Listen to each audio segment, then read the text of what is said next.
എല്ലാ കൂട്ടുകാർക്കും ശുഭദിനം നടന്നുകൊണ്ട് നമുക്ക് രേവതിയുടെ സച്ചിയുടെ നാളത്തെ നല്ലൊരു വിശേഷം കേട്ടാലോ. അതിനു മുമ്പായിട്ട് ആദ്യമായി കാണുന്നവരുണ്ടെങ്കിൽ ചാനൽ ഇഷ്ടപ്പെട്ട ഒന്ന് സബ്സ്ക്രൈബ് ചെയ്യാൻ മറക്കരുത്. വീഡിയോ ഇഷ്ടപ്പെടുവാണെങ്കിൽ ലൈക്ക് ചെയ്യാനും കമന്റ് ചെയ്യാനും മറക്കരുത് കേട്ടോ. അപ്പൊ നമുക്ക് നേരെ വിശേഷത്തിലേക്ക് പോയാലോ. അങ്ങനെ ഇന്നലെ ഉച്ചക്കത്തെ വിശേഷം നമ്മൾ കണ്ടു. അവസാനം ശ്രുതി ആകെപ്പാടെ പെട്ടുപോവാണ്. ഫുഡ് കഴിക്കണ സമയത്താണ് ശ്രുതിയോട് ചന്ദ്രമതി ആ കാര്യം ചോദിക്കുന്നത്. അല്ല, നിന്റെ അച്ഛൻ ഫ്ലൈറ്റ് കയറി ഇങ്ങോട്ടേക്ക് വരൂന്ന് പറഞ്ഞിട്ട് ഇതെന്താ ഇതുവരെയായിട്ടും വന്നില്ലേ, ഫ്ലൈറ്റ് ഇവിടെ എത്തിയില്ല എന്നൊക്കെ ചോദിക്കുകയാണ്. ഇത് കേട്ടപ്പോ ശ്രുതി പറഞ്ഞു, അല്ല അത് പിന്നെ അമ്മേ ഞാന് ആ സമയം. ശ്രുതി പറഞ്ഞു, അത് ശരിയാണല്ലോ, അതിനെക്കുറിച്ച് പിന്നെ ചോദിക്കാൻ മറന്നുപോയി. കാരണം ഈ പ്രശ്നത്തിന്റെ ഇടയ്ക്ക് ആ തിരക്കിനിടയ്ക്ക് അത് ചോദിക്കാൻ വിട്ടുപോയെന്ന് പറയാണ്. പെട്ടെന്ന് ശ്രുതി ചോദിച്ചു, അല്ല ഇനിയിപ്പോ ഇവിടെ വന്നിറങ്ങിയതിന് ശേഷം എവിടെയെങ്കിലും റൂം എടുത്ത് താമസിക്കുന്നുണ്ടോ, എവിടെയെങ്കിലും ഹോട്ടലിൽ എവിടെ റൂം എടുത്തിട്ടുണ്ടോ എന്നൊക്കെ ചോദിക്കുകയാണ്. ഇത് കേട്ടപ്പോ ശ്രുതി പറഞ്ഞു, അല്ല അത് പിന്നെ ഞാന്. ചന്ദ്രമതി ചോദിച്ചു, നീ എന്താ ഒന്നും മിണ്ടാത്തേന്ന് ചോദിക്കുകയാണ്.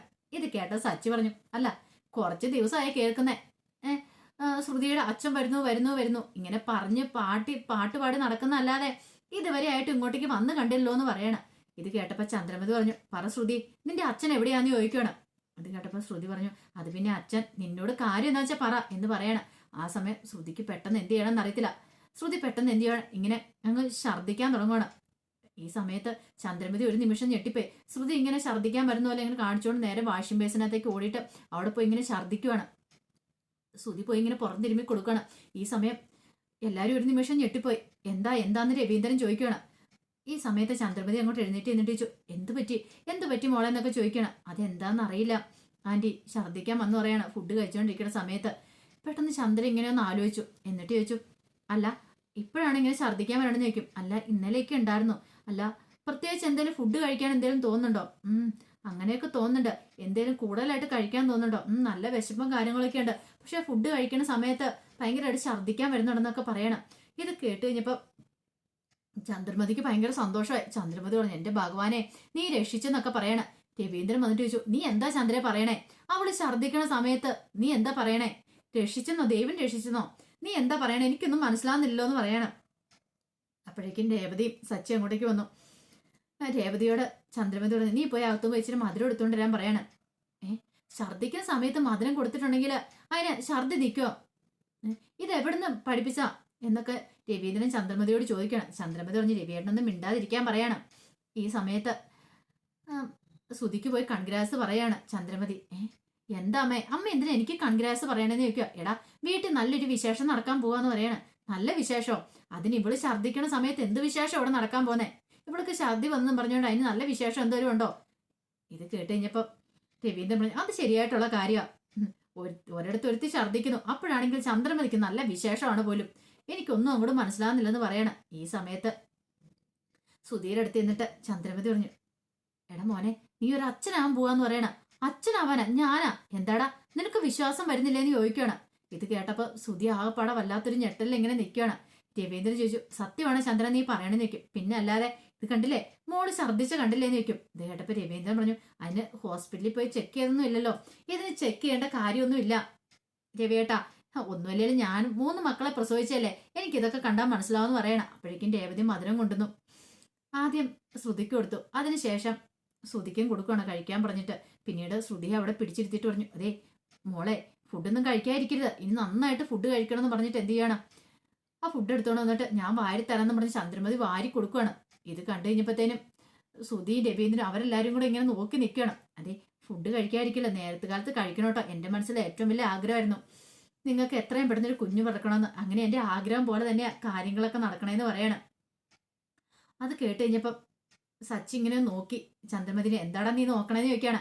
എന്റെ ആഗ്രഹം പോലെ തന്നെ ദൈവം കണ്ടില്ലേ, കൊടുത്തത് കണ്ടോന്ന് നോക്കണം, കണ്ടു പഠിക്കണമെന്നൊക്കെ പറയണം. ഒരുമാതിരി താഴ്ത്തി കെട്ടുവാണ് സച്ചിനെ. സച്ചി അതൊന്നും മൈൻഡ് ചെയ്യാനൊന്നും പോകുന്നില്ല. കാരണം എപ്പോഴും കേൾക്കുന്നതായതുകൊണ്ട് സച്ചിക്ക് പ്രത്യേകതയൊന്നും തോന്നിയില്ല. ഈ സമയം രവീന്ദ്രൻ പറഞ്ഞു, നീ ഇങ്ങനെയൊക്കെ പറയുന്നുണ്ട്, ഒരു ഡോക്ടറെ പോയി കണ്ടിട്ട് വരാന്ന് ചോദിക്കണം. എടാ സുധി, നീ എത്രയും പെട്ടെന്ന് തന്നെ മോളെയും കൊണ്ട് ഹോസ്പിറ്റലിൽ പോകാൻ നോക്കാൻ പറയണം. ഇപ്പോഴോ? പിന്നല്ലാതെ പോയി ചെക്ക് ചെയ്തിട്ട് വാ, എത്രയും പെട്ടെന്ന് തന്നെ കൊണ്ടുപോകണം, ഡോക്ടർ പറയട്ടെ കാര്യങ്ങളൊക്കെ എന്നൊക്കെ പറയണ്. പിന്നീട് അവരെ ഹോസ്പിറ്റലിലേക്ക് പറഞ്ഞു വിടുവാണ്. ഈ സമയം ചന്ദ്രമതി നിലത്തെങ്ങുമല്ല. ചന്ദ്രമതി രവീന്ദ്രന്റെ അടുത്ത് നിന്നിട്ട് പറഞ്ഞു, എനിക്ക് ഇപ്പോഴൊരു സമാധാനം എത്ര നാളായി കാത്തുകാത്തിരിക്കുന്നേ ഒരു കുഞ്ഞിക്കാലി വീട്ടിലേക്ക് വരാൻ വേണ്ടിയിട്ട്. എന്റെ ആഗ്രഹവും ശ്രുതിക്കും ആദ്യം കുഞ്ഞു പിറക്കണം എന്നായിരുന്നു എന്നൊക്കെ പറയണം. ആ സമയത്ത് പിന്നീട് ശ്രുതിയും കൂടെ ഒരു ഓട്ടോറിക്ഷ വിളിച്ച് അങ്ങോട്ട് പോവാണ്. ഹോസ്പിറ്റലിലേക്ക് പോകുന്ന വഴിക്ക് മീര നിൽക്കുന്നുണ്ടായിരുന്നു. മീരയെ കണ്ടതും ഓട്ടോറിക്ഷയ്ക്ക് പൈസ കൊടുത്തിട്ട് ശ്രുതി ഇറങ്ങുവാണ്. ശ്രുതി ചോദിച്ചല്ല ഇവിടെ ഇറങ്ങുന്നത് എന്താന്ന് ചോദിക്കണം. ദേ മീരയെ കണ്ടില്ലേ, മീരയെ കണ്ട് കുറച്ച് കാര്യങ്ങൾ സംസാരിക്കാണ്ടെന്ന് പറയണം. മീരയെ കണ്ട് ശ്രുതി അങ്ങോട്ട് മാറിയിരുന്നു, അങ്ങ് അടുത്തേക്ക് വന്നില്ല. എന്താ ശ്രുതി എന്നെ കണ്ടത് മാറി നിൽക്കുന്നേ, ഇങ്ങോട്ട് വന്നാൽ എന്താ കുഴപ്പം എന്നാന്ന് ചോദിക്കണം. ഓ ഇനിയിപ്പം ഞാൻ ജോലിക്കാരും ചോദിക്കുമെന്ന് ഓർത്തിട്ടായിരിക്കും അല്ലേ, ഞാൻ വെറുതെ ഒന്നും അല്ല ചോദിക്കുന്നേ, ജോലിയില്ലാതെ തേരാ പാര അങ്ങോട്ടും ഇങ്ങോട്ടും ശ്രുതി നടന്നിട്ടല്ലേ ചോദിക്കണമെന്ന് ചോദിക്കും. അതെ ഇനിയെങ്കിലും ഒരു ജോലി മേടിക്കോ, ഭാര്യ പ്രഗ്നന്റാ, ഇനിയിപ്പം പ്രാരാബ്ദം കൂടാൻ പോവാ, ആ സമയത്തെങ്കിലും ഒരു ജോലി മേടിക്കോ എന്നൊക്കെ ചോദിച്ച് ശ്രുതിനെ കളിയാക്കുവാണ്. ആ സമയത്ത് ശ്രുതിക്ക് എന്ത് ചെയ്യണമെന്ന് അറിയത്തില്ല. ഈ സമയം മീര പറഞ്ഞ് കൊള്ളാലോ, നീ ഒരു അമ്മയാൻ പോവല്ലേന്ന് ചോദിക്കണം. അല്ല രണ്ടുപേരും കൂടെ എങ്ങോട്ട് വന്നാന്ന് ചോദിക്കണം. ഡോക്ടറെ കാണാൻ വേണ്ടിയിട്ട്. ആണോ, എന്നാ പോയി കണ്ടിട്ട് വരാൻ പറയണം. ഇത് കേട്ട് കഴിഞ്ഞപ്പോഴത്തേനും ശ്രുതി പറഞ്ഞു, അതെ ഒരു കാര്യം ചെയ്യാം, ശ്രുതിക്കുന്ന ഇന്റർവ്യൂ ഉണ്ടല്ലോ, ഞാനൊരു ഇത് ഇന്റർവ്യൂവിന്റെ ഒരു പേപ്പറൊക്കെ അയച്ചു തന്നില്ലായിരുന്നോ, ഒരു ജോബ് വേക്കൻസിയുടെ, അത് ഇന്റർവ്യൂവിന് പോയിക്കോളാൻ പറയണം. ഇത് കേട്ടപ്പോൾ ശ്രുതി പറഞ്ഞു ഹോസ്പിറ്റലിൽ പോകാനായിട്ട് ഞാൻ ഇതേ മീരയും കൂട്ടി പോയിക്കോളാന്ന് പറയണം. എന്നാലും ഞാൻ വരണ്ടേന്ന് ചോദിക്കും. വരണ്ടാന്ന് പറയണം. ഇത് കേട്ട് കഴിഞ്ഞപ്പോഴത്തേനും ശ്രുതിനെ വിളിച്ചിട്ട് ശ്രുതി പറഞ്ഞതേ ഒരു മിനിറ്റ് എനിക്കൊരു കാര്യം സംസാരിക്കാണെന്ന് പറയണേ. എന്താന്ന് ചോദിക്കണം.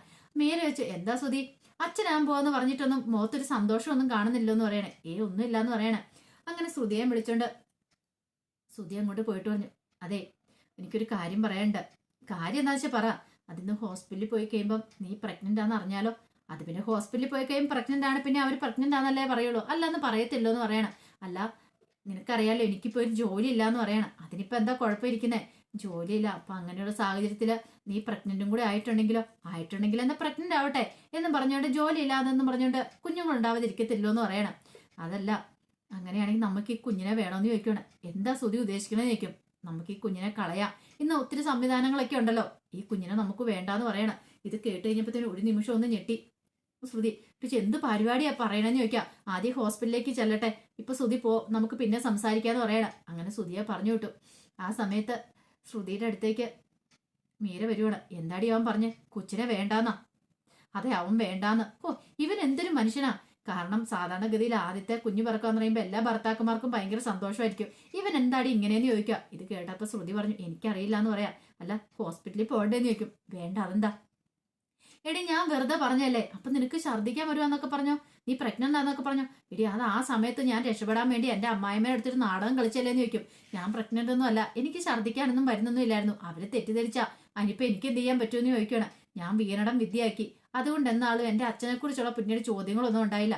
അതുകൊണ്ട് ഈ തൽക്കാലത്തേക്ക് ഞാൻ രക്ഷപ്പെട്ടെന്ന് പറയാം. നീ ആള് കൊള്ളാലോ എന്ന് പറയാം. പിന്നെ അല്ലാതെ എനിക്ക് എന്ത് ചെയ്യാൻ പറ്റുമെന്ന് ചോദിക്കണം. ഞാൻ ആകെപ്പാടെ പെട്ടുപോയ ഒരവസ്ഥയിലായിരുന്നു. അതിനു വേണ്ടി ഞാനൊരു നാടകം കളിച്ചാന്ന് പറയണം. അത് കേട്ട് കഴിഞ്ഞപ്പോഴത്തേനും മീര പറഞ്ഞു നീ എത്ര നാള് ഈ നാടകം കളിക്കുമെന്ന് ചോദിക്കാം. നോക്കട്ടെ എന്തേലും ഒരു വഴി ഉണ്ടാക്കണം, എന്നെങ്കിൽ മാത്രം കാര്യങ്ങളൊക്കെ നടക്കുള്ളൂ എന്ന് പറയണം. ആ സമയം ചന്ദ്രമതി അക്ഷമയോടെ കാത്തിരിക്കുക. ഹോസ്പിറ്റലിൽ പോയിട്ട് ഇതിനായിട്ട് അവർ വന്നിട്ടില്ല. ഇതെന്താ രവിയായിട്ട് ഇത്ര താമസിക്കണേ? എടി അവര് ഹോസ്പിറ്റലിൽ പോയിട്ട് വരട്ടെ ചന്ദ്രേ, നീ ഇത്ര ടെൻഷൻ അടിക്കേണ്ട കാര്യമുണ്ടോന്ന് ചോദിക്കുക. എന്നാലും എനിക്കാണെങ്കിൽ അങ്ങ് സഹിക്കാൻ പറ്റുന്നില്ല. എന്തൊക്കെയോ ഒരു ടെൻഷൻ മനസ്സിലേക്ക് വരുന്നുണ്ട്. ഇനി അവര് വന്നാലും ഒരു സമാധാനം ആവത്തുള്ളൂ എന്ന് പറയണേ. ഓഹോ നീ എനിക്ക് അത്ര ടെൻഷനാണോ? എടി അവര് ഹോസ്പിറ്റലിൽ പോയി ചെക്കപ്പ് നടത്തണം, പിന്നെ ഡോക്ടർ കുറച്ചെല്ലാം മെഡിസിനും കാര്യങ്ങളൊക്കെ കൊടുക്കണം. അങ്ങനെ പരിശോധന എല്ലാം കഴിഞ്ഞ് വരുമ്പോഴത്തേനും സമയം പിടിക്കില്ലെന്ന് ചോദിക്കുകയാണ്. എന്റെ ആഗ്രഹം പോലെ ദൈവം സാധിച്ചെന്നല്ലോ എന്നും പറഞ്ഞിട്ട് വീണ്ടും പൂജാമുറിയിലേക്ക് എല്ലുവാണ്. പൂജാമുറിയിൽ പോയി സർവ്വ ദൈവങ്ങളെ വിളിച്ച് പ്രാർത്ഥിക്കുകയാണ്. എന്റെ ഭഗവാനെ എത്രയും പെട്ടെന്ന് തന്നെ ഇങ്ങനെ സാധിച്ചതിന് ഒത്തിരി നന്ദി പറയണമെന്നൊക്കെ പറഞ്ഞുകൊണ്ട് അപ്പോഴേക്കുമാണ് ഭാമ അങ്ങോട്ടേക്ക് വരുന്നത്. ഭാമ വെറുതെ അല്ല വരുന്നേ, ഒരു കവർ നിറയാൻ കുറെ പച്ചമാങ്ങയൊക്കെ ആയിട്ടാ വരുന്നേ. രവീന്ദ്രൻ ചോദിച്ചു ഇതെന്താ മാങ്ങ കച്ചവടം തുടങ്ങിയെന്ന് ചോദിക്കുക. അതല്ല ഇവിടെ ഒരു വയറ്റ് കണ്ണി ഉണ്ടെന്ന് അറിഞ്ഞിട്ട് ഞാൻ അങ്ങോട്ടേക്ക് വന്നാന്ന് പറയണം. ഇത് കേട്ടപ്പം ഭയങ്കര സന്തോഷത്തോടുകൂടി ചന്ദ്രമതി ഓടി അങ്ങോട്ട് വരുവാണ്. എന്നിട്ട് പറഞ്ഞു അത് ശരിയാ, അതെ ശ്രുതിമോള് പ്രഗ്നന്റാ, അവൾക്കുള്ളതായിരിക്കും അല്ലേന്ന് ചോദിക്കുക. പിന്നെ അല്ലാതെ ഈ വയസ്സനാങ്കാലത്ത് നിനക്കുള്ളതാണോന്ന് ചോദിക്കണം. ഇത് കേട്ടപ്പോൾ ചന്ദ്രമതി പറഞ്ഞു അല്ല ഞാനും കൂടി ചോദിച്ചെന്നുള്ളെന്ന് പറയണം. പിന്നീട് ചന്ദ്രമതി ഭയങ്കര സന്തോഷത്തോട് കൂടിയിട്ട് ഭാമേനെ അങ്ങനെ സ്വീകരിച്ചിരുത്തി വിശേഷങ്ങളൊക്കെ പറയണം. അപ്പൊ അതിന്റെ വിശേഷങ്ങളൊക്കെ നാളെ കാണുന്നത്. ആ വിശേഷങ്ങളൊക്കെ നമുക്ക് എല്ലാവർക്കും കാത്തിരിക്കാട്ടോ. ഒരിക്കൽ കൂടി എല്ലാവർക്കും ശുഭദിനം നേർന്നുകൊണ്ട് നിർത്തുന്നതാണ്.